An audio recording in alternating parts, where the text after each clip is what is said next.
ஆ ஆ அவங்க மிஷினா? ம்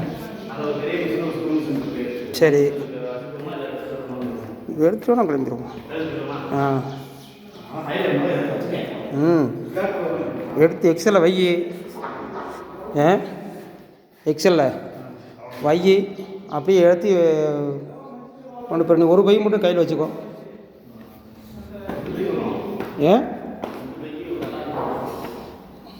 சரி பார்ப்போம் எப்போ